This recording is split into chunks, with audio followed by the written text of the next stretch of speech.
Olá, Macagues! Macagues, estou aqui há 22 episódios sentado a partilhar experiência, a partilhar conhecimento com todos os meus convidados para que vocês possam ter informações úteis nas vossas decisões, nos vossos empreendimentos, nos vossos negócios.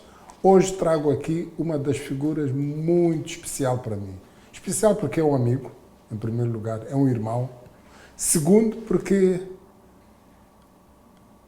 é daquela... Não vou aqui abrir o filme, ele próprio vai falar. Apenas resumir, dizer que ele é um licenciado em Economia, pós-graduado em Finanças, mestrado em Estudos Africanos e Gestão. É uma das figuras que começou, podemos chamar, do improvável para o provável. Começou a sua carreira a trabalhar numa empresa de construção civil, depois deixou, e vamos saber porquê, e ingressou na área financeira na banca e completa 30 décadas a trabalhar na banca. Começou de base e hoje ocupa o cargo top da maior instituição financeira do país. Amigo, irmão Moisés Jorge. Bem-vindo, Moisés. Bom dia, boa tarde. Eu gostaria de dizer que o Macague fica entendendo, é uma pessoa que nunca gosta de câmaras, por isso isso foi um desafio de 3 décadas também para ele conseguir trazer aqui na Câmara.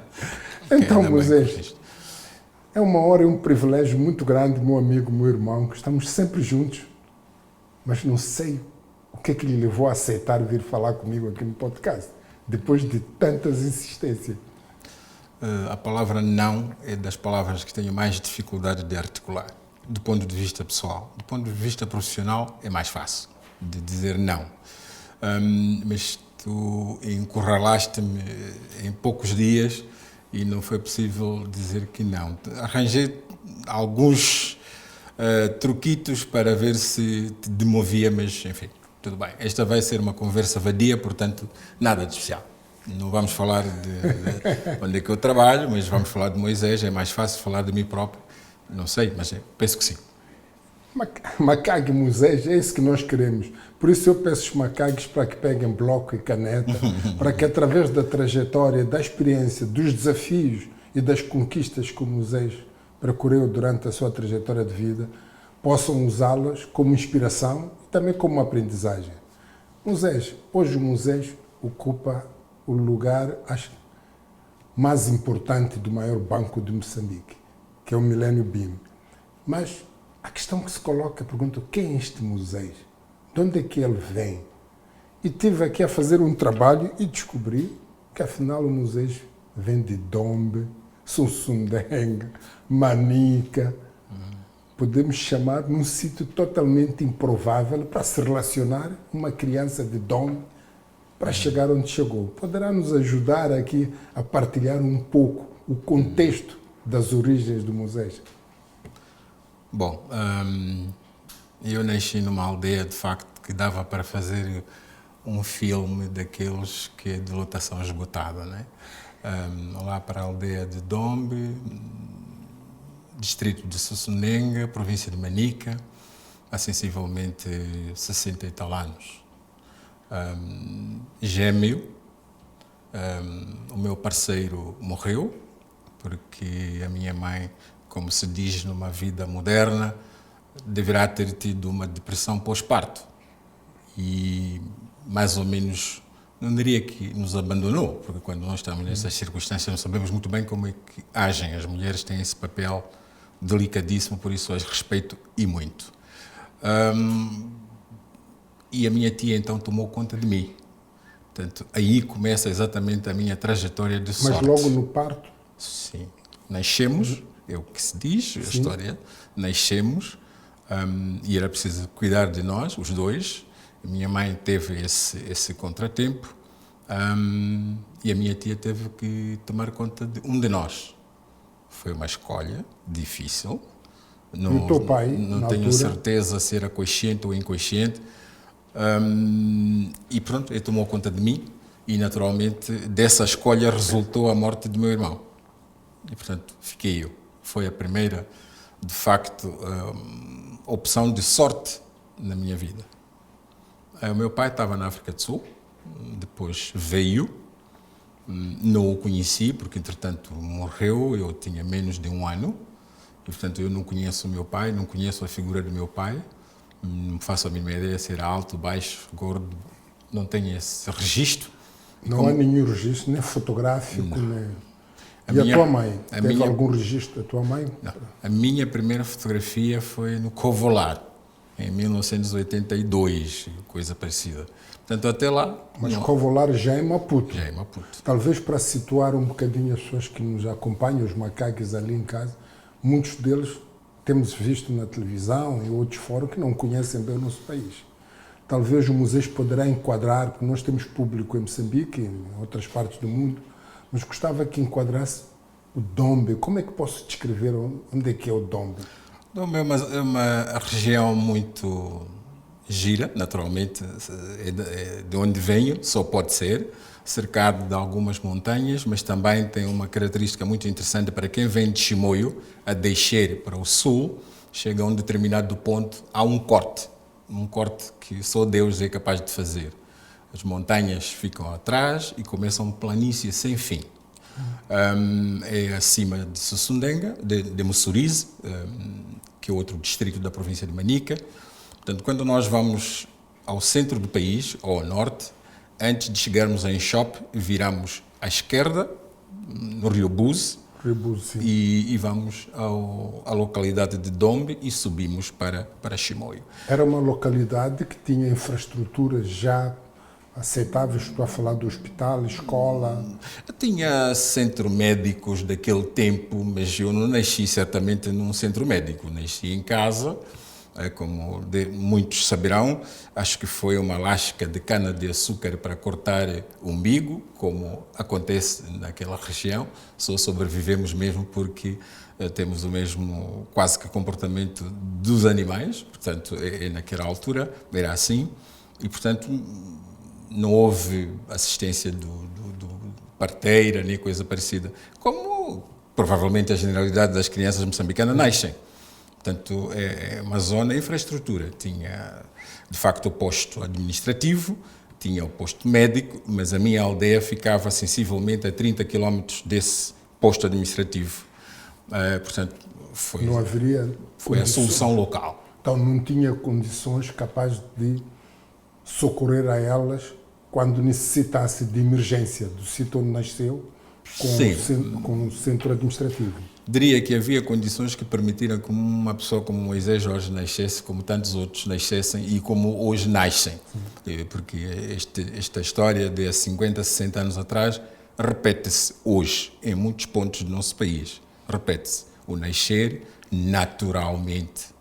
Não imagino, não há cesariana naquela zona, não imagino o que é que acontece com complicações com as senhoras e provavelmente morrem.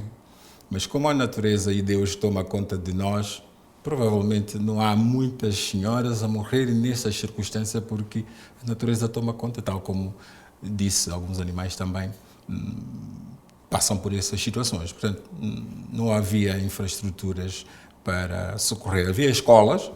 Eu lembro-me que a primeira escola foi uma escola feita de matope, ou aquelas escolas cobertas de palha. Palha e areia. Exatamente. Areia seca. Isso mesmo. E eu estudei muitas vezes embaixo das árvores, normalmente, mas tinham uns banquitos onde nós sentávamos. Mas foi um princípio de vida seguramente sem grandes horizontes, como muitas crianças naquela zona, não havia horizonte. Então, era nascer, crescer, sobreviver, ultrapassado os 5 anos, está validado pela natureza que pode viver mais alguns anos. Já é um valente. Então, o Moisés nasce, não conheceu a mãe, não conheceu o pai? Não, a minha mãe conheci, eu fiquei com a minha mãe utilmente 11 anos. 11 anos. 11 anos. Então, a mãe não morreu. A tua tia é que ficou contigo para te cuidar. Sim, durante uma transição de tempo. Depois, quando ela recuperou, minha mãe, então retomamos o relacionamento normal. Então, quando é que começa a ir à escola? Eu acho que a escola verdadeiramente começou depois da que independência ano? Por ali, independência por volta de 75. Devia Devia ter 7, 8 anos, provavelmente. Então não teve aquilo que vulgarmente chamam creche? Ah, não. Oh, Daniel, eu tenho que te levar para o interior. Não, eu estou a tentar também creche. enquadrar os nossos não, colegas não, que nos assistem, porque devem não terem noção. Eu acredito que os moçambicanos aparentemente normais que lidam com o interior, e grande parte das pessoas com a minha idade seguramente terão nascido no interior do país. Creche, tenha paciência. É uma palavra que não existe. É qualquer coisa que de facto não existe. Creche é crescermos com os nossos primos, com os nossos irmãozinhos, com a mãe, o tio, tia, coisa parecida. Essa é creche. E com 11 anos, ou com cerca de 7 anos... 7, 8 anos, sensivelmente, fui para a escola. Começou a escola. Sim. E entrou logo na escola primária. Foi uma coisa, algo curioso, porque, entretanto, a escola, depois deslocámos-nos um bocadinho próximo da missão. E para ir à escola era preciso sapatilhas, aquelas sapatilhas branquinhas, coisinhas assim e tal. E não havia. Então, o que é que acontece é que os que tinham, alguns vizinhos, iam à escola, quando voltava falávamos disso. Eles falavam do que aprendiam, da coisa parecida. Daí que eu começo com segunda classe na segunda-feira, porque eu já sabia ler e escrever, e na sexta-feira... Como é que sabia? Porque quando vinham, aprendia com eles. Aprendia... Com os colegas. Com os colegas que com os amigos que iam à escola, os que tinham sapatilhas. E de onde é que veio essa necessidade ou essa vontade de deixa-me aprender? É uma questão de... Sinceramente não te sei dizer. É o acaso. Porque com aquela idade há mais disponibilidade para ir à caça de gazela, de vondos, de outras coisas quaisquer do que andar a ler, não é? Mas pronto, foi mesmo obra do acaso. Então o Moisés, assim por acaso, já intrinsecamente na sua personalidade, decidiu que tem que ir buscar conhecimento. Eu não sei se aquela é uma decisão. Com aquela idade eu não faço a mínima ideia. Porque há muitos jovens que estão lá e continuam lá. É uma decisão pelo facto de ter acontecido, mas não é alguma coisa que eu refleti à noite e amanhã tenho que começar a estudar com os meus... Não. Foi uma curiosidade, isso sim, provavelmente, e a disponibilidade dos meus colegas também para poderem partilhar os livros que traziam, forçar a ler um bocadinho, mas também tinha um tio que tinha ido ao Zimbábue e ele sabia mais ou menos ler e também forçava-me a falar português, forçava-me a ler algumas coisinhas e assim foi. E, portanto, eu estou a insistir nisto, Moisés, porque este detalhe faz toda a diferença.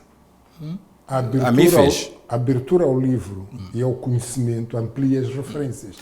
Por essa razão, estou a tentar entender profundamente o que é que fez que o museu nasceu numa terra quase improvável para alguém prosperar. O que é que fez o museu chegar onde chegou? Então, já aqui um detalhe que foi, pode interpretar como mero acaso, mas o mero acaso também acontece para os preparados, mentalmente. Para provavelmente. Há um contexto que lhe levou a estudar com os livros dos colegas. Dos colegas, sim, dos amigos. E aí entra logo na escola, na segunda classe. Na segunda classe, porque entretanto já sabia fazer as contas, então o professor também já tinha uma certa idade, então o professor disse, não vale a pena, acho que é o professor, não vale a pena começar na pré, então passa para a segunda ou terceira classe, coisa parecida. Na segunda-feira seguinte, e ele concluiu que de facto ele devia ir para a quarta classe. E então, assim começou. Portanto, há etapas que foram pulados. Tem vantagem e tem desvantagem, porque há sempre uns buracos que depois nunca mais tapamos, com essa brincadeira, entre aspas. Mas eu acho que consegui tapar alguns. Para chegar onde cheguei, consegui tapar alguns buracos. E o Moisés, em termos de seus amigos da infância, tem alguma referência de outros amigos que seguiram o mesmo caminho?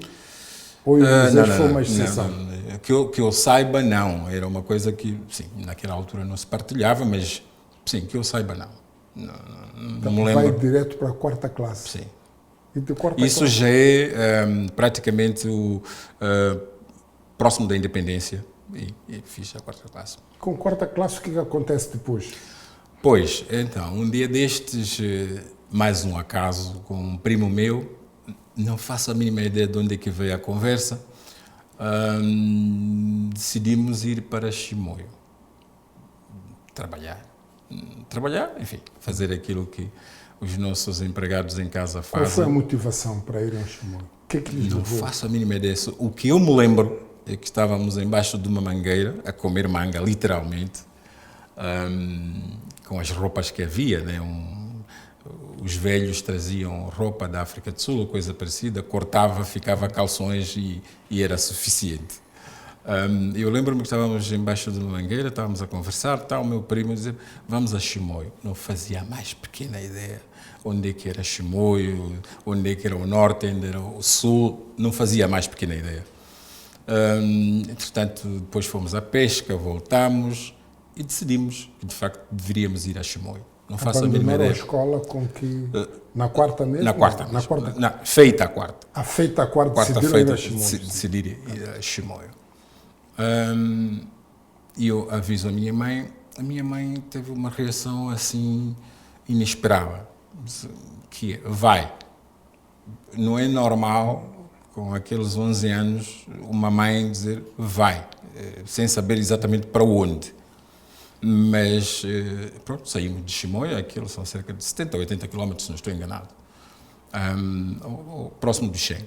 Então saímos de Chimoio a pé, passamos pelas montanhas, onde que há uma ponte chamada Ponte de Deus, também um sítio que é conhecido por estar lá na altura um leopardo, era complicado.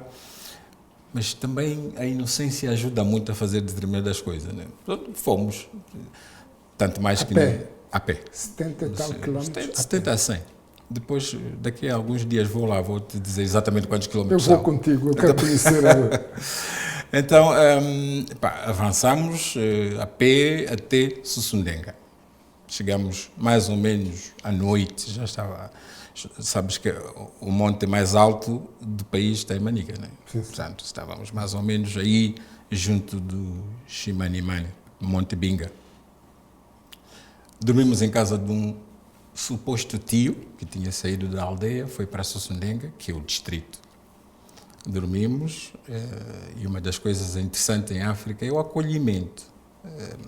Acolhemos as pessoas sem saber das contrapartidas, quando é que um dia Moisés pode... Muitas famílias moçambicanas fazem isso. Basicamente isso, na minha casa também. Saber acolher, eu lembro a minha mãe ter dito, não interessa se alguma vez voltará aqui ou não, se nos encontraremos em algum sítio ou não, o mais importante é acolher. E havia esse espírito. No dia seguinte partimos para Chimoio. Quando chegamos a Chimoio, havia um espaço chamado FEPOM, Feira, qualquer coisa de Chimoio,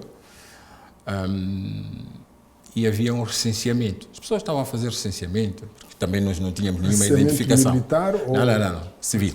Recenseamento? Sim, para ter identificação, BI ou coisa parecida.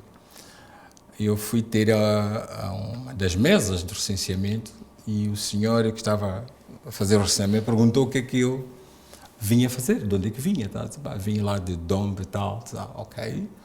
E então para onde é que vais? Eu vim procurar emprego. Mas que emprego? Com 11 anos? Sim, mas que emprego? Qualquer coisa. Então ele disse, ok, fica ali sentadinho, eu vou trabalhando até ao fim do dia. No fim do dia, vamos lá à minha casa, já estás contratado. E pronto, no final do dia, fui atrás do senhor até a casa dele e assim apareceu o emprego. Cuidar do miúdo, tratar dos cabritos que havia, lavar pratos, ir buscar água, porque, sabes, naqueles bairros a água está num poço algures, é preciso ir buscar. Estava feliz, estava a trabalhar. Era um emprego remunerado?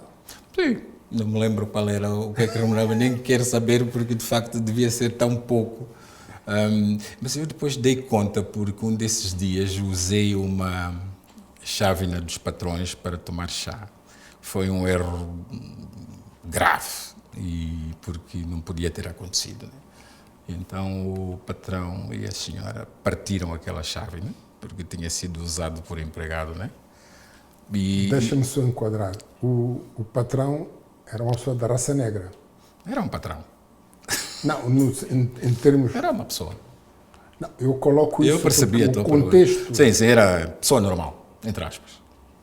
Era um moçambicano normal. Era um moçambicano normal. Sim, Tá mas bem. um branco também moçambicano normal. Não, eu coloco isso porque Sim, mas eu nego. tenho a Era história essa da minha pergunta. mãe que fazia um trabalho quase similar, trabalhava para os administradores do tempo colonial. Não, mas esse não. Eu cuidava das crianças, cuidava da casa, limpava a casa, era só para enquadrar o Não, contexto. era um moçambicano originário, se quiseres. Exatamente. E partiram a chávena porque Sim, o empregado usou a chávena. que não devia. Sim. Mas também faltou a informação de podiam ter me dito que não devia fazer aquilo. Mas como essa informação faltou, achei aparentemente normal, né? Mas pronto, são distrações. Do contexto, distrações do contexto. E entretanto, eu dei conta que fiquei depois 2 meses sem receber porque tinha que pagar a chave. Então, assume-se que há uma relação direta entre Sim. 2 meses Sim, sem salário com o preço da, com o preço da chave. Mas também, enfim, não me preocupou. Eu comia, né? E dormia. Era o suficiente. Era o suficiente. Não precisava mais nada. Era o suficiente. E quanto tempo ficou a trabalhar nesse emprego? Eu acho que fiquei cerca de 1 ano. E depois, a mudança radical começa quando, entretanto, íamos trabalhar no campo, o arrozal de Chimoio, né? Cruzo com o meu primo e pergunta se eu quero estudar. Eu disse, sim, quero estudar, mas eu não tenho nenhuma documentação que diz que tenho 4ª classe ou não tenho 4ª classe. Tá bem, mas você fez, né? Ah, sim, eu fiz 4ª classe, tudo bem. Amanhã apareça. E na escola Samora Machel, lá de Chimoio. Amanhã apareça lá. Tá tudo bem. Tem BI, né? Já tinha BI, porque aquele senhor, felizmente, inscrevi-me para começar a estudar. Não tinha certificado de coisa. Aquele primo deu um jeito. Um jeito que era o jeito normal. Hoje isto poderia ter me custado alguns meticais, porque tinha que... Foi um jeito no contexto que era só a palavra dele e o conhecimento. Sim, o conhecimento não exigiu absolutamente nada. E inscrevi-me, então comecei a estudar na escola secundária. 5ª classe. 5ª classe. 5ª classe. 5ª classe. E a trabalhar ou deixou de trabalhar? Não, comecei a trabalhar. Continuei a trabalhar naquele sítio. Trabalhava e ia à trabalhava escola. à noite. E como é que o patrão... À noite. Estudava à noite? Sim. De dia trabalhava no patrão trabalhava, e à noite ia à escola? Ia à escola. Depois, o que acontece? Eu ouço falar de um sistema poderoso que o governo na altura tinha, que era segurança social, ou coisinha parecida. E ouvi que havia uma direção provincial que as pessoas com poucas possibilidades, que eram quase todas, podiam se inscrever para estar exatamente nesse sistema em que a gente entrava, pagavam-nos tudo, basicamente. Ficávamos nos lares, tínhamos roupa, tínhamos comida, tínhamos tudo. Então, ação social, desculpa lá, é ação social escolar. Sim. E um dia desse fui me inscrever, o senhor disse, mas por que eu não tenho condições, eu sou de Dombe e tal. Mas como o senhor também vinha lá nas proximidades de Dombe, tudo ajeitou-se. E então acabei por sair do emprego, despedi-me e fui para Amatongas. E qual foi a reação do patrão quando se despediu? Nem me lembro, eu só disse que ia-me embora, como normalmente os empregados fazem, não gostam de chatear ninguém, ou morreu o tio, ou morreu o gato, ou coisa parecida. Há sempre uma explicação para... Despediu-se e foi embora. Despediu-se e foi embora. E então, de facto, fui para Amatongas, onde fui fazer 5ª e 6ª, e depois volto para Chimoio, para Joaquim Mara, a escola Joaquim Mara. Faço 9ª, 10ª. E depois, aquela altura era excelente do ponto de vista individual. Quem não estudou naquele momento é porque não queria mesmo. Do ponto de vista de governo, era insustentável, absolutamente. Porque os custos todos da educação eram suportados. Eram suportados. Portanto, terminamos ali, tinha notas boas, mandaram-me para Maputo. Portanto, o avião... E tinha noção que era Maputo na altura?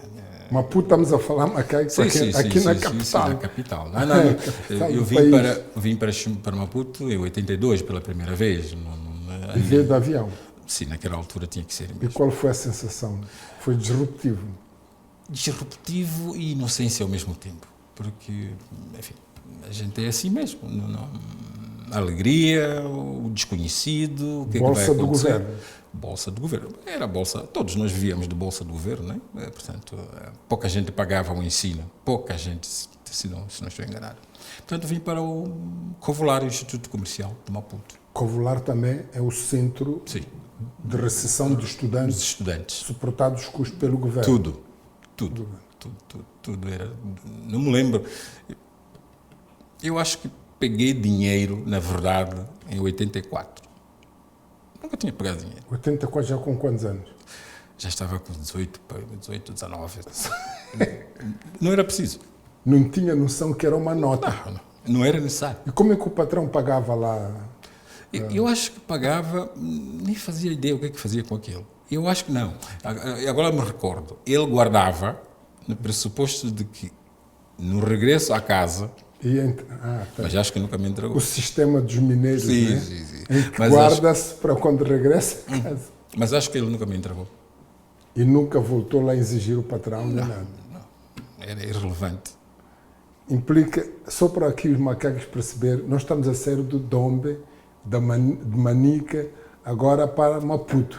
Isso. Imaginem esta história improvável, uma história que sempre achei importante partilhar convosco. As bases de um jovem que nasce numa situação totalmente complexa, com certas dificuldades, e os acasos vão acontecendo. Será que foram só os acasos? Ou havia já uma atitude da parte do museu em procurar, inconformado com a realidade, em procurar diferenças? Primeiro procurou estudar com os amigos, procurou a cidade mais próxima onde tinha um desenvolvimento superior que a sua zona de origem, procurou trabalhar para conseguir ter renda e procurou ensino, trabalhar de dia e estudar à noite. E na escola foi o melhor aluno, um dos melhores alunos, que se beneficiaram de bolsa para virem a Maputo. Estamos a imaginar quem sai de um distrito longínquo para a capital, Maputo. Essa é a primeira parte da história deste senhor Museu Jorge. Está em Maputo, vê prédios pela primeira vez, de certeza absoluta. Sem dúvida. Vê muitos carros a circularem pela primeira vez. Qual foi a impressão? A primeira impressão foi mesmo em Chimoio. Eu estava com o meu professor, que veio a ser determinante para o resto da minha vida, e ele pediu-me para ir fazer a chamada telefónica que nós fazíamos. Acho que Daniel tem idade, certamente. Para fazer chamada tínhamos que ir aos correios. Sim. Pedir o homem para ligar e tal. Eu não sabia como mexer aquela caixa telefónica. Não fazia a mínima ideia. Primeira vez a ver a caixa telefónica. Sim, não fazia a mínima ideia. Eu cheguei, olhei para aquilo, não fiz absolutamente nada. E voltei, porque era para chamar. Pediu-me para ir telefonar para a namorada. O professor namorava com uma aluna, não devia. Portanto, eu fiz essa intermediação. Eu voltei e disse, o telefone está avariado. Ele disse, mas o telefone está avariado como? Não funciona. Não funciona como? Mas falaste com alguém? Não foi preciso. Disse, volta, fala com o fulano tal, para ver se de facto o telefone estava. Eu cheguei, e eu disse a verdade, eu não sei como é que isto funciona, explica-me lá isso. Pronto, explicou-me. E quando voltei, naturalmente, o telefone estava a funcionar. Porque... Eram telefones que exigiam meter alguma moeda? Ou nada, assim, daqueles levanta e discar, acabou. Discar, era isso. Sim, mas pronto. Era a primeira vez que via aquilo, mas foi interessante. Aos 18 anos tem acesso ao telefone, que não sabe, e tem acesso à moeda. A moeda. É verdade. Entra na escola, cá... Vim para o Instituto Comercial. Instituto Comercial. Esta sim, eu já tinha consciência um bocadinho das coisas, Todos nós revolucionários, todos nós comunistas. Mas nessa altura já tinha falecido? A tua mãe faleceu? Não. Minha mãe está viva. O que é que 18 anos acontece? depois. O que é que acontece? Vale a pena preencher esse buraco que ficou ali. Eu, quando saí de Chimoio de Dombe para Chimoio, no mesmo ano, estamos a falar de 76, começa a guerra do Ian Smith e da Renamo. E, portanto, eu não consigo mais voltar à aldeia. Tá bem. Aquela zona foi um dos palcos relevantes da guerra. Eu não consigo mais voltar. E fico em Chimoio, chorando, tal, a mãe, mas isso passou com o tempo é mestre nessas coisas. Dali venho para Maputo, mas também não conseguia entrar em contacto com a minha família, não sabia se a mãe estava viva ou não. E então, durante este tempo, não voltei mais para a aldeia. E não teve nenhum contacto com a Não família? havia contacto com a família, e com a minha mãe especialmente, porque o meu pai tinha morrido. Está em Maputo, está na escola? Estou na escola comercial, Instituto Comercial de Maputo, e termina em 84. Nesse ano, normalmente o que acontecia? Os alunos passavam de uma escola para outra, em função do seu desempenho. Quando termino, há um par de pessoas que vão para a universidade. Provavelmente o meu desempenho poderá não ter sido suficiente para ir à universidade, ou então o espaço também não era suficiente, então sou destacado como professor. Volto para Chimoio dar aulas. E este regresso tem uma coisa um bocadinho interessante, que é, quando eu entro na turma, na sala da aula, encontro o menino que eu andei a dar banho durante... Filho do patrão. Filho do patrão. Estava lá como aluno. Eu tinha duas opções. Fingir que não estou a ver e continuar a minha vida, e o miúdo começar a gozar comigo, dizer, olha, este aqui foi meu empregado, coisa parecida. Então abri o jogo. Eu disse, meus caros amigos, vamos ter aqui o Moisés como o vosso professor, mas também um Moisés que pode vos inspirar para qualquer coisa. Aquele vosso colega foi o meu menino, tratei dele, dei-lhe banho, agora sou professor. Portanto, é só para verem que é possível mudar alguns processos, portanto, estudem. Portanto, foi a minha iniciativa. A educação lhe ampliou e deu outras oportunidades. Portanto, para que não fosse ele a começar a conversa, fui eu que comecei a conversa. E todos passaram a saber que tinha sido assim. E, portanto, esvaziei provavelmente aquilo que podia ser uma fofoca ao longo dos anos da minha presença naquela escola. Mas também a minha vida tem algumas páginas coladas e vão continuar coladas nos próximos anos. Quantos anos ficou a dar aulas no Chimoio? Pois, ali já vinha então o projeto de ir para fora do país. Como é que nasce esse projeto? Já vamos lá. Quando vou para Chimoio dar aulas, o meu mentor, que tinha o projeto de eu sair, diz, tem 6 meses para dar aulas, não chumba ninguém. Não chumba? Ninguém. Por quê? Porque isso obrigava-me a fazer recorrência, perdia o tempo. Eu tinha 6 meses. Se tiver que chumbar um aluno, sim, tinha obrigava implicações. A ter que fazer uma segunda... Sim, se fosse necessário chumbar alguém, mas pronto. E não chumbou ninguém? Não chumbou. Por acaso não, porque eram... Por acaso. Não, porque não sabiam. Dizer, mas... Se eu ficasse mesmo, provavelmente 1 ou 2 poderiam chumbar. Mas penso que não foi preciso. E eu regresso para Maputo. E nesse regresso para Maputo havia um projeto para ir para Portugal. Naquela altura toda a gente ia para o leste europeu. Sim, a Europa de Leste era o tempo da Guerra Fria. Sim. Então começa aí um novo projeto na minha vida, que era para ir a Lisboa. E como é que nasce? O mentor, como é que chega à conclusão que o Moisés é o escolhido? Ok. Quando estávamos em Chimoio, eu era responsável do lar. O professor, que era do 8 de março, um dia vai saber o nome, hoje não dá. Pode ser? Pode ser. Está bem, ok. E ele vivia no lar, e eu era responsável. Tinha uma geleira onde punhamos os frangos para os alunos. E ele também ia comprar frango e punha ali. Eu era bom a matemática. E então, o que é que acontece? Desenvolvemos uma relação de amizade. A partir daquela altura, o professor deixou de comprar frangos. Como os frangos ficavam na mesma geleira, portanto, eu ia tirando punha no lugar do professor. Portanto, ele deixou de comprar frangos. Então fazia a gestão da geleira onde ficavam, do frigorífico, onde ficavam... Sim.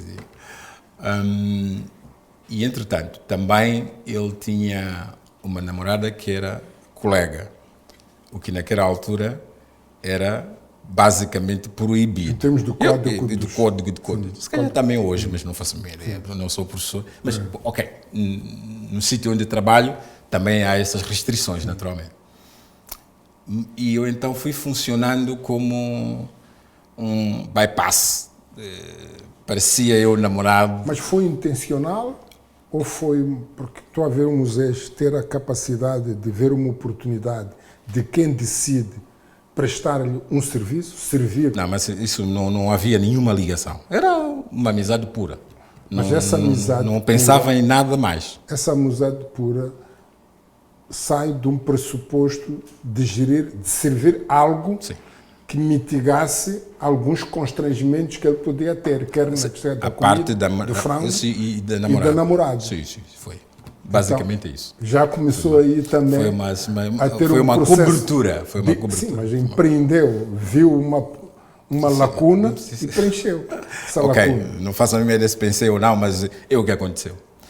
E então, esse senhor, bastante inteligente, moçambicano, decidiu ir estudar em Lisboa, no técnico, e ele então iniciou um processo de retirada de estudantes para o Ocidente, nomeadamente para Lisboa.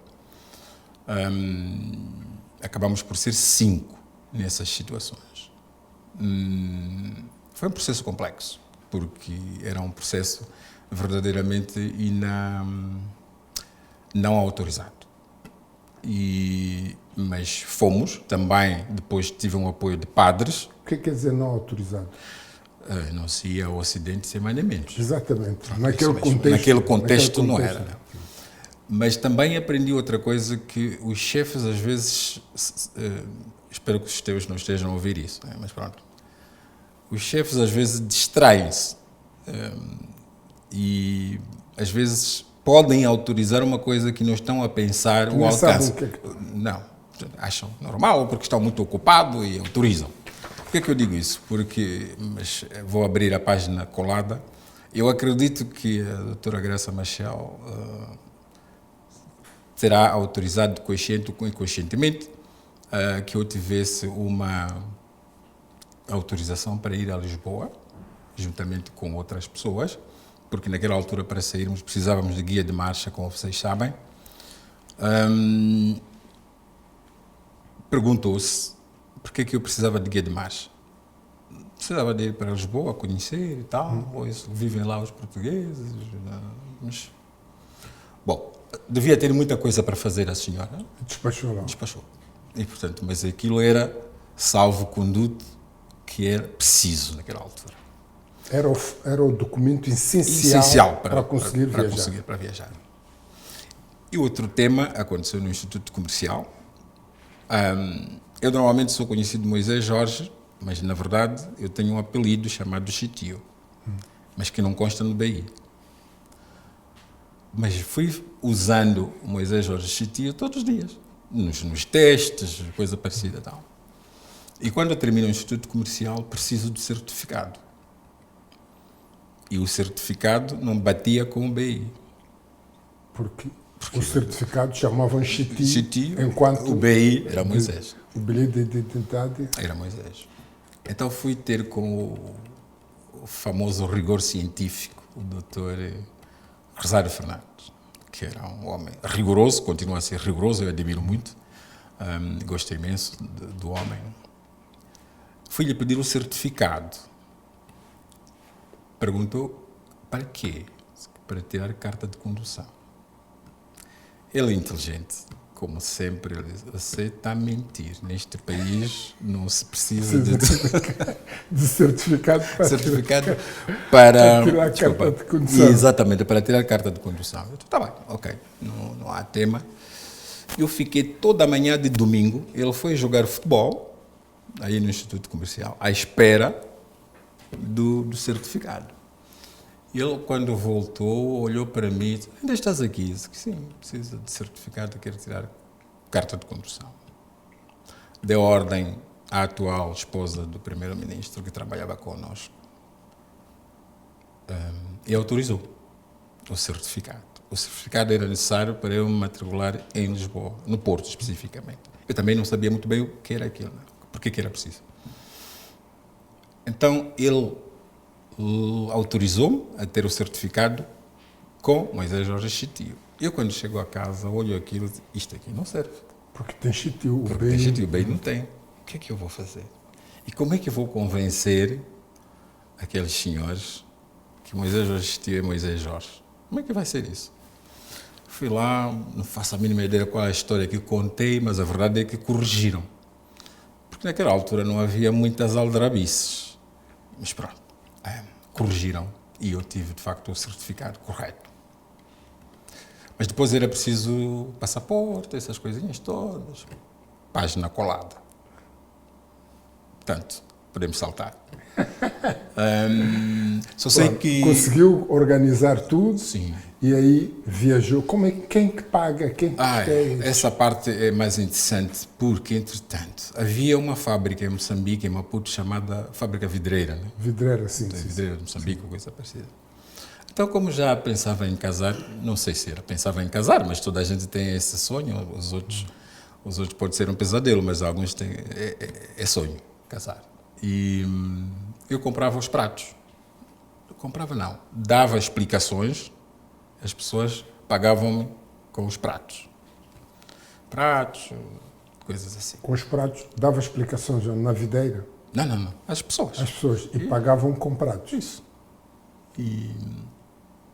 Então, o que acontece? Eu juntei muitos pratos, muitos copos da vidreira. E era preciso pagar a viagem para Chimoio, para Lisboa. Eu lembro um bilhete que custava 48 mil meticais naquela altura. Né? Eu vendi aqueles pratos todos. E apareceram os 48 mil meticais. E comprei bilhete. Por que achou que os pratos, que era algo que pouca gente tinha, na altura também, entregar para o desconhecido? Porque acreditava que o ensino, ir a Portugal, era por causa do ensino, ou era uma obsessão de querer conhecer Portugal, porque pôs em causa um produto que lhe valia algum dinheiro. Sim, mas atenção, que naquela altura eu não pensava nada. Literalmente. Era porque não imaginava, até porque pensava que o senhor estava a brincar, quando ele me disse que poderia ir. Sim, mas qual foi a razão da decisão de que, olha, vou entregar os pratos? Porque era a condição para ir. Porque outros... comparou entre os pratos e a viagem, Tá pesou muito a viagem. Não, porque de facto a pessoa fez questão que eu fosse. Tá bem. Já não bastava a minha vontade. Tá bem. Já bastava mesmo a decisão dele que eu fosse. E portanto, naquela altura. E aí vendeu os pratos? Vendi os pratos porque ele disse: olha, já tens passaporte, já tens o certificado, já está inscrito na universidade, é preciso viajar. Então, arruma-se. Os pratos. Os pratos se foram. Foram-se os pratos. E aí comprou a passagem e viajou. E numa quinta-feira, de facto, disseram-me que à noite viajava. Nessa quinta-feira. Vou viajar. Naquela altura todos não, os que dessa geração sabiam. Só tinha um par de cueca, acho que tinha uma meia, tinha um par de sapato, tinha umas calças e não tinha casaco. O senhor pediu à mulher que dispensasse o casaco dela para eu levar. E levei casacos, skips ou coisa parecida e tal. Mas também não tinha noção do que eu ia encontrar do outro lado. Não tinha mesmo. Inocência total. E eu, ao final do dia, de facto, embarco. Deram-me 1000 escudos e um cheque. Quem que deu os 1000 escudos? Esse senhor. Esse. E 5000 escudos em cheque. Mas, desculpe só para enquadrar, o senhor é o mesmo... É o mesmo. O dos frangos? É esse mesmo. Eu estou a fazer este enquadramento, macacos, para perceber como é que as razões que fazem mudar a vida das pessoas. As pessoas têm desejos ou têm necessidade. Quando se satisfaz o desejo ou a necessidade, sempre tem-se retorno de alguma coisa. E o Museu Jorge, inconsciente ou não, descobriu que havia essa oportunidade para nós empreendermos e resolvermos qualquer coisa da nossa vida, temos que servir. E esse serviço tem 2 objetivos, ou satisfazer um desejo ou satisfazer uma necessidade. E havia 2 coisas no tal senhor anónimo, que ele ainda não disse quem é, uma necessidade que era gerir o frango do lado da escola. E havia um desejo que era namorar, e o museu soube gerir sabiamente e resultou nisto que ele está a contar. Sair de Maputo, dar aulas, voltar e agora a embarcar pela segunda vez no avião para a Europa. Embarca para a Europa. Sim, mas essa história de avião tem uma parte interessante, porque quando acabaram os 6 meses em Chimoio, tinha que vir para Maputo. Era no pico da guerra.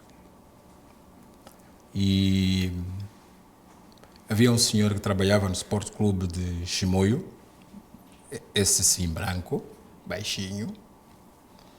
Fui ter com ele, porque sabia que ele tinha muitas conexões, e pedi-lhe boleia para me levar ao aeroporto. E ele, mas vais aonde? Pai, eu preciso de ir a Maputo.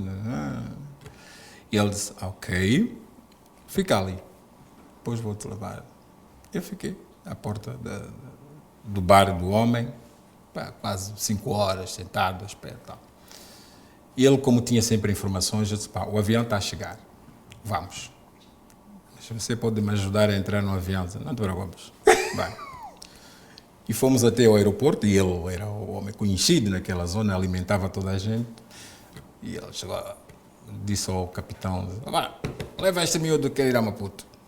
O outro, como conhecia, porque era um senhor, era senhor naquela aldeia, não perguntou porquê, como. Tá, entramos, aqui, éramos antanovos, tinha lá cabrito, madeira, mais uma inconsciência, porque de facto não tinha a noção que o avião caía. Né? Naquela altura achava que não caía, mas de facto, da forma como estava o Antonov, com madeira, cabrito, não sei o quê, uma série de sacos, tudo podia acontecer. Mas pronto, chegamos a Maputo. Voltamos ao ponto da ida para Lisboa. O senhor faz uma descrição daquilo que eu deveria cumprir religiosamente até chegar ao Porto. E então, descreve. Sai de Maputo, chega a Lisboa, chegávamos mais ou menos 6 horas. Nevoeiro, um frio desgraçado, com aquele casaco de mulher que só chegava até aqui. Deixo, portanto, era preciso apanhar a linha verde, que saía do aeroporto até Santa Apolónia.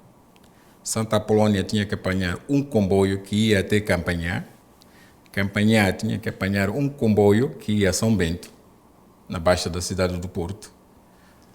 Na baixa da cidade do Porto tinha que apanhar o autocarro. O museu está a encurtar isso porque já deve conhecer muito bem. Agora sim. Mas a questão que eu coloco é a seguinte, não conhecia, claro. Desembarca em Lisboa, sim.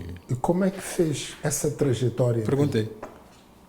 Foi perguntando às pessoas... O que é a linha verde? O que é a linha verde? O que é Santa Apolónia? O que é Campanhã? Perguntar. E foi seguindo religiosamente. Assim.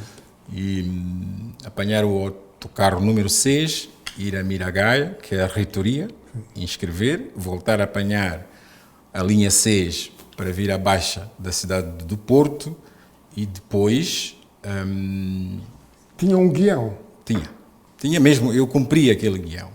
E depois, dali, apanhar o autocarro 7 para a faculdade. E, portanto, por volta das 6 horas e 30 minutos, cheguei à faculdade com o meu saco e entrei para a sala de aula. Não sabia onde ia comer, onde ia dormir. Chegou no mesmo dia? No mesmo dia. E no mesmo dia Sim. foi à sala de aula? Não percebi nada, porque... Frio? Frio, a data, os portugueses falam muito rápido. Não percebi nada daquela aula, não percebi. Mas quando termina a aula, então eu saio do anfiteatro, aparece um São Tomense, fica muito feliz por me ver. Pá, eu cheguei aqui há uma semana, pá, ainda bem que estás aqui, vai-me ajudar. Não sabia onde ia viver? Não sabia. E eu o disse, tal senhor nem te foi receber nada? Não, ficou cá. Ficou cá? Eu fui sozinho. E o São Tomé, eu disse, pá, eu acabei de chegar há 1 hora e tal. Portanto, você já está aqui há uma semana, está melhor do que eu. Disse, ok, então primeiro vamos comer. Fomos à cantina, comemos. Tinha algum dinheiro, doutor? Eu trazia... Os 1000 escudos? Não. Mas, os 1000, só para te contar a história dos 1000, quando chegou à fronteira, aqui no aeroporto, havia aquelas perguntas dos seguranças, né? Quanto tem? Levas alguma coisa? Eu disse, sim, levo 1000 escudos. Eu disse, onde é que você arranjou? Eu disse, você quer ficar com os 1000 escudos? Ele olhou para mim, entreguei os 1000 escudos. E fui-me embora. E ficou sem dinheiro? Fiquei sem dinheiro, só fiquei com um cheque. Mais uns 50 escudos, coisa parecida. Nem quis saber o que era que os 1000 escudos ficaram. História da vida. Mas isto comportava risco mesmo, porque se o homem fizesse mais perguntas, eu não tinha muitas respostas. Como é que eu ia a Portugal? Porquê? Quem é que me levava? Não.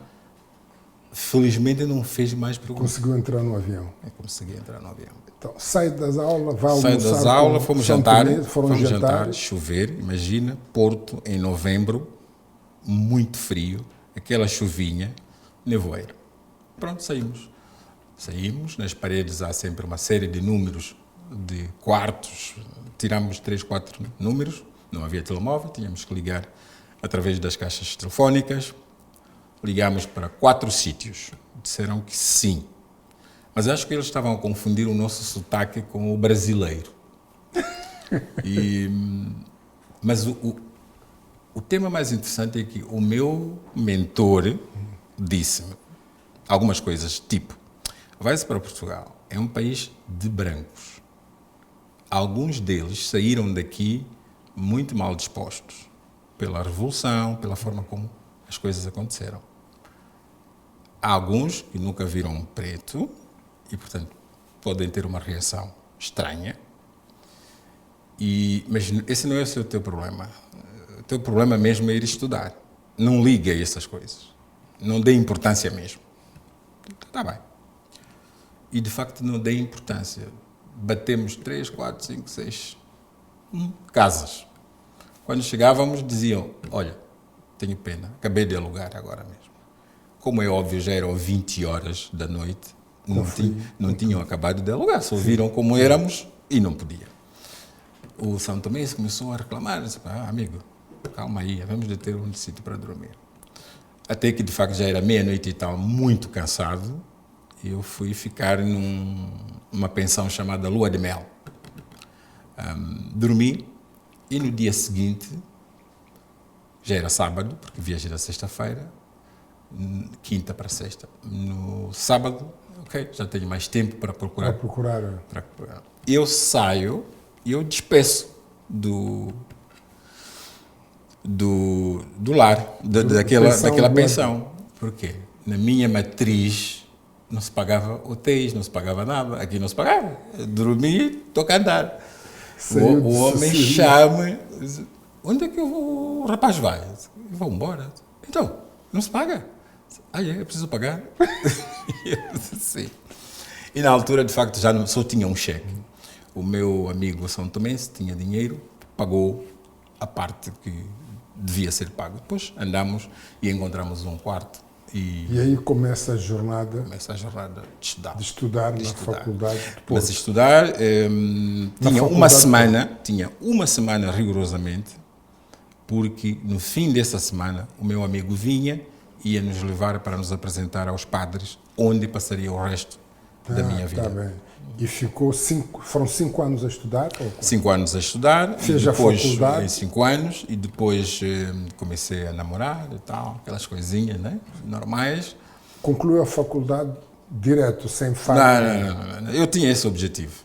Bem, sabia que aquilo era difícil, mas não havia necessidade de ficar aí mais do que o necessário. E concluiu a faculdade de Economia e Sim. depois regressa para Moçambique? O que é que acontece? Quando termino a faculdade de Economia, arranjo um emprego em Portugal, porque eu já estava a namorar, portanto a minha vida já não era Moçambique. A minha vida... Já tinha decidido que já Sim. Moçambique... Era Só um parêntese. E a família? Tua não mãe? tenho contacto. Nunca não tenho teve- contacto, nunca mais. Ninguém mais. da Nada, tua família? Eu pensava que a minha mãe estava morta e ela pensava que eu estava morto. Tá bem. Com tanta guerra que Sim, estava, sim. porque ninguém sabia onde que estava o outro. Então, termina a faculdade, Começo vai a procurar trabalhar, um emprego. trabalho Na área de construção civil. na área da construção O civil. que é que fazia na área? Fiz a economia, estava no gabinete de contabilidade. Fazia contabilidade. Eu fazia contabilidade. Eu lembro-me que o meu patrão de vez em quando vinha, onde que está o doutor Preto? E eu disse, estou aqui. E ele ficou tão atrapalhado porque não estava a pensar que eu estivesse ali. Perto. Mas E trabalhou quantos anos lá? trabalhei 1 ano. 1 ano. E depois fui trabalhar também numa outra empresa Em Varzim. na Póvoa de Varzim, Póvoa de Varzim. também de construção civil. E então é quando surge o projeto BCP. E em como é que Moçambique. surge o projeto BCP? Bem, Como é o BCP que surge na decide relação? comigo. Sim, O exatamente. BCP decide investir em Moçambique com a parceria do Estado, 50-50. Havia um amigo de Tete, chamado Macedo Pinto, que morreu aqui há pouco tempo, e ele conhecia um senhor que trabalhava no BCP chamado Barata. E ele disse, olha, Moisés, há um projeto em Maputo, de uma abertura de um banco, o que é que te parece? Parece-me bem.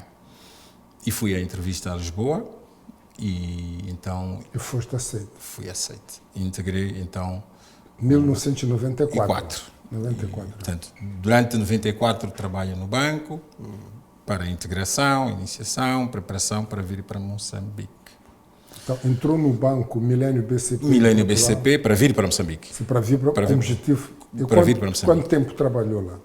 Eu trabalhei numa primeira fase 1 ano, depois voltei a meio dessa história, mais 2 anos.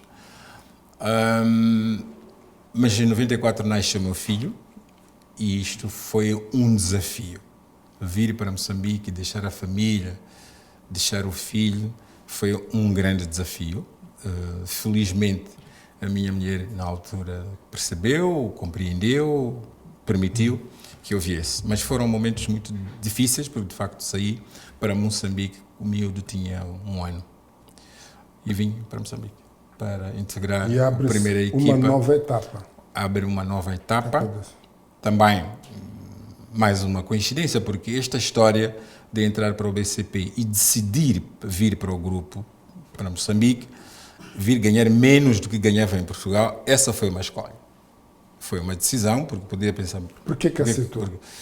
Aceitei primeiro porque a matriz inicial era ir estudar e depois voltar para Moçambique. Com um projeto decente. Sim. E o projeto do BCP, tal como estava a acontecer em Lisboa, foi um projeto verdadeiramente revolucionário. E achava que também havia de resultar, com todas as reticências que nós temos sobre a África, mas achava que os promotores eram tão sérios que aquilo só podia resultar. E vim. Acreditou, Acreditei teve uma absolutamente. visão e acreditou na visão que foi disposta. Chama-se visão, chama-se o que se quiser, mas a verdade é que acreditei naquilo. E vim. E passado 30 anos, Sim. o Moisés atinge, podemos chamar, a cadeira máxima do banco aqui em Moçambique. Eu não sei o que é a cadeira máxima Quando de digo uma máximo, é o organização. presidente do Conselho de Administração, em termos orgânicos. Sim, Neste momento, em termos de imagem, é o presidente do Conselho de Administração do milénio BIM Moçambique, o maior banco moçambicano. Sim, A questão que eu gostava aqui de tentar que vocês pudessem partilhar connosco, na sua avaliação, quais são as variáveis ou o que é que fez? Presumo eu que o banco tem muitos quadros. Claro. E a sua trajetória foi uma trajetória de ascensão contínua até chegar a esta cadeia. Se pudesse enumerar quais são os fatores que julgo foram determinantes para a carreira do Moisés no banco? Bem, eu acho que aquilo que determinou, de facto, não tanto a chegar à presidência do banco, mas chegar até a reforma, porque entretanto já me reformei, né? Quando se faz 60 anos tem que se reformar. Aquilo que foi mesmo determinante para mim, do meu ponto de vista, é a lealdade, a absorção da matriz cultural da casa-mãe, a dedicação, de certa forma, ser-se impermeável a situações anormais que acontecem na nossa sociedade. Ser uma pessoa íntegra. Eu não chamaria isso porque ser eu a dizer que sou íntegro é sempre discutível. Eu acredito que respeitei a matriz da casa, respeitei a cultura da casa, respeitei os valores da casa, tive uma boa preparação, uma boa formação e tinha sempre a minha palavra de compreensão das regras que estavam em jogo. Porque normalmente aquilo que se pensa é, você faz parte de uma organização, sabe as regras de jogo, sabe o código de conduta, sabe isto tudo. Tem uma escolha a fazer, é aceitar e seguir o caminho. Entra no jogo com as regras, respeita-as, ou quando achar que as regras começam a pôr em causa a tua pessoa, então, de uma forma muito simples, aberta, chegou aqui o fim. Okay? Nunca senti em momento nenhum que as regras de jogo do milénio BCP e do grupo BIM pusessem em causa os meus princípios e a minha matriz de pensamento. Nunca dei conta disso. E, portanto, sempre tiveram da minha parte a lealdade, a cooperação, a aprendizagem e, naturalmente, a interligação com a sociedade moçambicana. Você não vai encontrar nenhuma pessoa que pode dizer assim, um dia dei volta ao Moisés por razões materiais. Isso não vai, tenho mesmo a consciência de que isso não vai acontecer. Portanto, eu sou testemunha, mas também não posso ser testemunha porque sou amigo. Mas eu gostava só, abusando da nossa amizade, de dizer que a minha experiência com o Moisés é que aquilo que o Moisés fala e aquilo que o Moisés faz e aquilo que pensa sempre bateu. E a sua palavra foi sempre se é sim, é sim, se é não, é não. Tentamos é uma referência de orgulho que eu tenho, e tenho que dizer isso aqui agora, porque são poucas pessoas que têm isso. Não sei se são poucas ou não, mas eu ter os clientes da organização onde eu estou satisfeitos, com problemas resolvidos.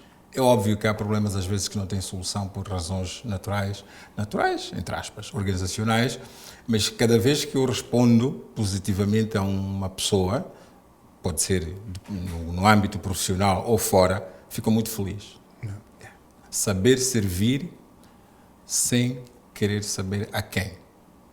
Servir. Isto, para mim, de facto, é das coisas mais... Servir é o fundamental. Servir, apoiar, ajudar. É bom. Estamos quase no fim do nosso... Eu gostava só de saber, o Moisés, olhando para trás, nessa tua trajetória, principalmente estes 30 anos que está no banco,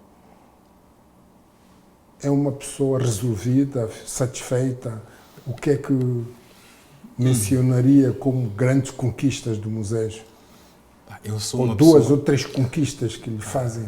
Absolutamente sou uma pessoa feliz. Uma pessoa resolvida, porque até do ponto de vista comparativo, do buraco mágico onde eu saí e onde estou hoje, só posso ser uma pessoa feliz e satisfeita. Não tenho dúvida sobre isso. Tenho os meus filhos resolvidos. Portanto, uma relação magnífica com os meus filhos, uma relação excelente com os meus pares e com os meus companheiros da instituição, com um par de amigos que considero irmãos, um deles és tu, mas tu dirás se és ou não, mas acho que sim. Tive duas relações na minha vida excelentes, que me fizeram feliz durante o tempo em que houve. Sou uma pessoa resolvida. Não tenho nenhuma ambição de seja o que for. Não sou religioso, por opção, não sou político, por opção. E o Moisés, se pudesse mencionar, já que estamos a correr com o tempo, sim, quais foram os 3 desafios que lhe marcaram neste processo, neste treino? Os 3 desafios que julga que usa como aprendizado da sua vida pessoal, a título pessoal. Todos nós temos essas questões boas, mas também há desafios. Poderá mencionar 3 desafios a nível profissional? Um dos desafios foi quando voltei para Moçambique, trabalhar com o Dr. Mário Machungo, que para mim foi de facto um mentor. Tinha sido primeiro-ministro, era um político verdadeiro. E achar que vai haver uma comunhão de interesse, de objetivo, de um político com a matriz que nós conhecemos, e o Moisés, que tinha crescido absolutamente noutra matriz, aquilo foi um desafio enorme. Mas o Machungo revelou uma coisa impressionante, que eu acredito que, de certa forma, até pode ter tido alguns problemas com os seus camaradas, porque levou aquilo de uma forma muito profissional. Foi profissional. Ele dizia sempre, Moisés, isto, o dinheiro é dos acionistas e é dos clientes. Tudo o que sai da nossa matriz de risco, tudo o que sai da nossa matriz de compreensão da realidade moçambicana, esquece. Se nós tivermos que fechar o banco porque não há nenhum negócio que passa por baixo da mesa, há de se fechar. E o segundo desafio? Foi bastante interessante. A fusão com o BCM foi um desafio grande, porque nós éramos uma casa limpinha, pouca gente. Quando digo desafio, não no contexto do desafio do banco, o desafio do Moisés como profissional. Como profissional, de facto, eu não sei, porque se calhar é a minha natureza da tal inconsciência, porque os desafios fazem parte da vida. Há uns que acham que vivem a ver problemas todos os dias. Eu não. Vivo à procura de soluções. Portanto, pessoalmente, nunca fui confrontado com nenhuma coisa que chegasse em casa a chorar. Nunca tive esse tema. Nunca tive esse tema. Obviamente, passar de diretor para administrador do banco, para mim, foi um desafio profissional. Porque eu imaginava sempre que os administradores eram aqueles senhores assim iluminados, não? Mas são pessoas normais. Mas foi um desafio. O último desafio, estando eu a ser reformado, o acionista entende colocar-me no ponto onde estou. Este foi um grande desafio. E vai ser um grande desafio, que já tem mais ou menos 5, 6 meses, porque podemos não acreditar. Eu hoje sou a figura de topo do banco. Se um dia houver qualquer coisinha, seguramente teu grupo, vai procurar por Moisés para falar sobre isso. E não sabemos se estaremos a falar certinho ou não. E hoje olho pelo banco, procurar manter a matriz que os meus antecessores asseguraram, quer o Dr. Machungo, quer o engenheiro Rui Fonseca. É um desafio enorme. E eu sou de casa, não saio da rua cair paraquedas no banco. Tenho uma excelente relação com os meus colegas. É bom e pode não ser, porque às vezes não conseguimos separar as águas. Mas é um desafio para o qual estou pronto para seguir. Moisés, o resto está tudo bem. Moisés, eu olho para a tua história que diz o seguinte, ou posso resumir, que onde nascemos não determina a nossa vida. Pode condicionar, mas não determina. E o Moisés aqui, de Dombe, num sítio improvável, para chegar ao presidente de um banco. A pergunta que eu faço, O Moisés não é religioso, mas é espiritual. De certa forma, sim. Todo ser humano, acho que sim. Depende da forma como exercitamos a espiritualidade. Exatamente. Eu sempre termino esses podcasts tentando trazer aquilo que é a essência da espiritualidade, porque esse livro, que muita gente às vezes não fala dele, mas é um livro que a mim me inspira, que é a Bíblia. O Moisés usou a palavra sair de uma cova em Dombe e chegou onde chegou. Volto a usar uma figura bíblica muito importante, que saiu de uma cova também e chegou a ser o rei do Egito, que é o José do Egito. Uma pessoa que foi atirado pelos irmãos e foi vendido assim como escravo quase, foi até Egito e tornou-se o rei do Egito. Isto para dizer o seguinte, não foi por acaso. O Moisés está aqui e tem um nome até muito sugestivo. Quando eu vivia com os padres, eles, como sabiam que eu não era religioso, todas as vezes lia a página com Moisés. Mas pronto, não foi suficiente para transformar essa cabeça dura. Mas eu respeito muito as religiões porque é um espaço de criação do homem, da condução dos homens para um comportamento socialmente desejável. Eu respeito muito sobre isso. Os jovens leiam, desafiem, não há nada que não se possa fazer, não há nada que não se possa perguntar, sejam curiosos, porque a curiosidade é o princípio do saber. Mas leiam mesmo, não há outra forma. WhatsApp, coisas, isso é um divertimento. Leiam, o livro é a fonte do saber. Tenham essa curiosidade ao jovem. Moisés, se for, eu pedi para estarmos aqui a conversar e partilhar, conhecer a tua história e que é uma história que cerca de, posso chamar... A tua é mais importante. A tua é mais porque importante. É mais importante. A maioria... Um dia vou-te fazer essas perguntas, vamos inverter. Vamos, sim, senhor. Mas também nem precisa de me fazer, porque acabo de lançar ontem. Sim, eu quero ler o teu livro. Está em pré-venda o meu livro, por isso convido os macaques aqui a comprar.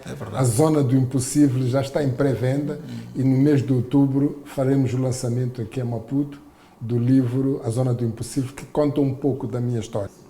Macaques, está aqui uma história que nos obriga a uma reflexão profunda, principalmente que a maioria da nossa, ou a maior parte da nossa sociedade é composta por jovens. É um país de juventude. E trouxe aqui no Macag um exemplo ímpar que demonstra de uma forma objetiva e clara que não são as nossas origens, onde nós vivemos, que vai condicionar ou determinar o nosso futuro. Tudo depende das nossas ações e das nossas decisões. Primeiro pensamos, decidimos e agimos. E com um fator importante que o Moisés aqui transmitiu, a coragem. A coragem de agir e a coragem de assumir risco. Ir entrar num avião que nunca tinha visto na vida dele. Viajar para um outro continente que nunca tinha imaginado viajar. Sozinho, sem nada. E foi conquistando o mundo que resulta nesta história incrível. Por isso, macacos, espero que tenham aprendido, tenham absorvido todo o conhecimento e todas as histórias bonitas que o Moisés trouxe aqui, que eu tenho muito orgulho delas. Moisés, se fosse deixar uma mensagem que ia sair em Dombe, no Chimoio, em Manica, em Maputo, em Lisboa, em todos os cantos do mundo, qual seria essa mensagem final que deixaria, principalmente aos jovens moçambicanos que nos assistem, talvez olhando para esta câmara? A mensagem que eu poderia partilhar, porque eu não aconselho as pessoas, tal como aconteceu comigo, fui trilhando um caminho sem mapa, mas é que tudo é mesmo possível, até ser possível. Porquê? Porque, de facto, olhando para a minha história, para o meu trajeto, que será de muitos outros, nada está previsto, nada estaria previsto. Portanto, a coragem e o desafio das situações que estão no nosso caminho é aquilo que apelos aos jovens. Nada é impossível. Leiam, desafiem, porque é possível mesmo chegar a presidente. Nós estamos a ver pessoas que provavelmente não esperavam a ser presidente de coisa nenhuma, e chega-se lá. Um conjunto de circunstâncias e de oportunidades que nos aparecem, temos que aproveitar. Aproveitar mesmo, porque a oportunidade não aparece duas vezes. Quando aparece, é bom que nós aproveitemos, agarremos, mas para fazermos as coisas bem feitas, primeiro temos que saber o que é que nós queremos fazer, depois temos que ter competências. E as competências conquistam-se. Se você quiser fazer, eventualmente, ser professor, ser dono de uma empresa, você tem que ter skills, conhecimentos para fazer bem. E quando tu fazes bem, seguramente o produto aparece e a sociedade aprecia. Para os moçambicanos, é ótimo os jovens que pensem mesmo no país. Já passam 50 anos, não sei se precisamos de mais 50, mas é muito importante que cada um de nós siga o seu caminho, não previsto, não predeterminado, mas leiam. Felizmente hoje, os órgãos de comunicação social, a mídia, permitem-nos saber como é que os outros povos vivem. Podemos copiar, desde que saibamos depois adaptar à nossa realidade. Portanto, jovens, é a nossa vez. Eu já sou velho. Muito obrigado, Moisés. Uma salva de palmas aqui para o Moisés Jorge. Muito obrigado. Muito obrigado. Macag, já sabem, inscrevam-se aqui no canal para que possam também partilhar com muitos outros macaques que ainda não tiveram acesso a este conhecimento. Por isso, até o próximo MacaqueCast. Muito obrigado.